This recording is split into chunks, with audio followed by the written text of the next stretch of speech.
5.5 vertical miles of rock, ice, and snow. In the winter, temperatures can fall to -60.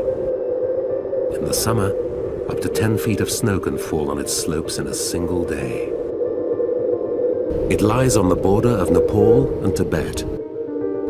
Everest. Exploring the dark side of Mount Everest is like unraveling a story that intertwines human ambition with the passage of time. It's fascinating how climbers over the years have stumbled upon relics from earlier expeditions, each discovery adding depth to the mountain's already rich tapestry. Imagine finding old oxygen tanks and climbing gear from the early 20th century, when mountaineering was in its nascent stages. These bulky, less efficient tanks and other equipment are now frozen in time, showing us how far we've come in terms of technology. It's like looking through a window into the past. Then there are those rare, almost magical moments when climbers find old cameras or film rolls. Just think about it. These could hold images of historic climbs or candid moments of those brave souls who ventured up Everest when it was still a giant mystery. These photographs are like missing pieces of history, offering us a glimpse into the challenges and triumphs of those early adventurers. But perhaps the most touching finds are the personal diaries and unsent letters of climbers. Reading their handwritten thoughts and emotions is incredibly moving. These diaries and letters offer an intimate look at what it was like to face the perils of Everest, the daily routines, the unpredictable weather, and the sheer mental and physical demands of the climb. They also reveal the emotional journey, the bonds formed with fellow climbers, and the poignant sacrifices made in the pursuit of such a formidable dream. And then there's the astonishing discovery of marine and plant fossils at such high altitudes. It's almost surreal to think that where climbers now tread was once under an ancient ocean, as indicated by the trilobites and ammonites found there. These fossils are not just intriguing, they're crucial in piecing together the puzzle of the Earth's tectonic history. The plant fossils, too, are little windows into the climate and ecology of a world millions of years past. The tales of climbers who vanished on Mount Everest are as captivating as they are tragic, weaving a tapestry of mystery and courage. It's incredible when you think about it. These climbers, driven by ambition and a sense of adventure, set out to conquer the highest peak on Earth only to become part of the mountain's enigmatic history. Take George Mallory and Andrew Irvine, for example. They embarked on their journey in 1924, aiming to do what no one had before, reach Everest's summit. But they vanished, just a few hundred meters from the top. The mystery deepened when Mallory's body was found in 1999, but Irvine and the camera they carried remained missing. This story, especially the unanswered question of whether they summited before their disappearance, has intrigued climbers and historians alike for decades. Then there's Maurice Wilson, whose story is like something out of a novel. In 1934, this British soldier set out to climb Everest solo, planning to crash land a plane near the base and then ascend on foot, despite having little climbing experience. His body was found a year later, but the exact circumstances of his death are still unknown. His journey, which was as much a spiritual quest as a climbing expedition, added an extra layer of mystery to Everest's lore. It's not just these historical disappearances that are intriguing. The mountain continues to claim lives even today. Despite modern technology and better weather forecasts, climbers like David Sharp and Rob Hall, whose stories were later told in films and books, have also met tragic fates on Everest. Often they vanish or perish in places that are visible but out of reach, adding to the long list of those who have succumbed to the mountain. What makes Everest so treacherous? It's a combination of factors: the unpredictable weather, avalanches, and the extreme altitude. Above 8,000 meters, you enter the infamous death zone, where the human body starts deteriorating rapidly and survival becomes a desperate race against time. This zone has seen many climbers lose their lives, often leaving no trace behind. But there's also a spiritual aspect to these mysteries.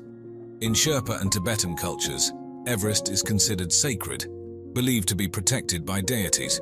Some attribute these disappearances to supernatural forces, respecting the mountain as a living entity with its own will. So the mystery of the missing climbers on Everest remains, a blend of human ambition, the unpredictable forces of nature, and the sheer scale of the challenge posed by the world's highest peak. On Mount Everest, there's a place called the Rainbow Valley, and it's as haunting as it is beautiful. Right near the summit, it's where the bright colors of down jackets and gear from fallen climbers stand out starkly against the snow. It's a bit eerie, really, because each piece of gear represents someone who didn't make it back. This valley is like a somber memorial, a vivid and colorful reminder of the human cost of trying to conquer this massive mountain.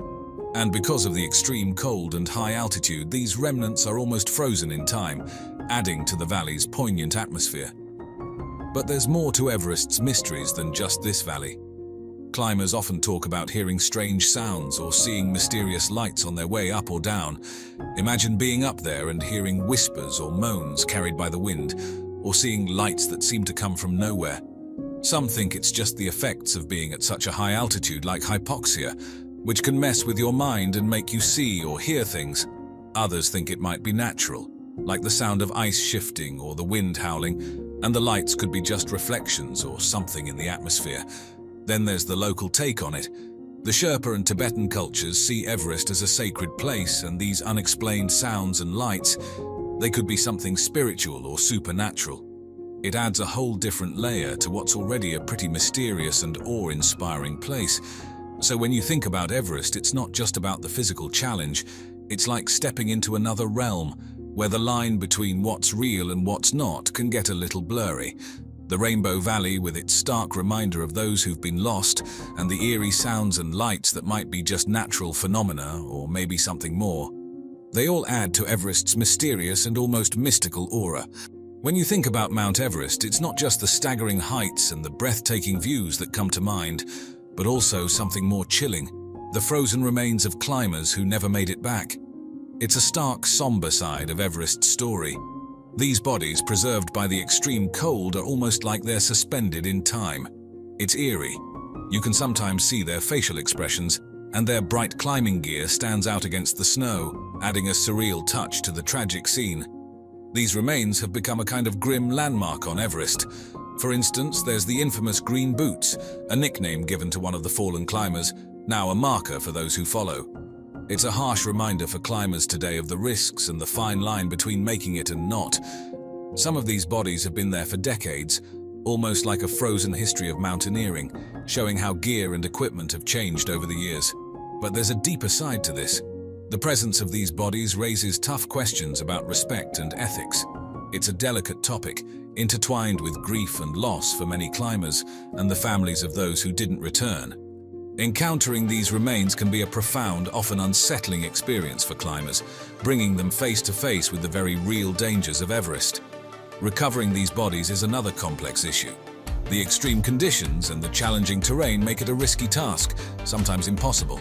So often, the decision is made to leave them where they are, out of respect or practicality. These frozen remains on Everest are more than just a reminder of the mountain's dangers. They're like a narrative of human ambition, bravery, and a profound respect for nature's formidable challenges. They tell stories of those who dared to chase their dreams, sometimes paying the ultimate price, and stand as a poignant testament to the power and majesty of one of the world's most awe-inspiring places.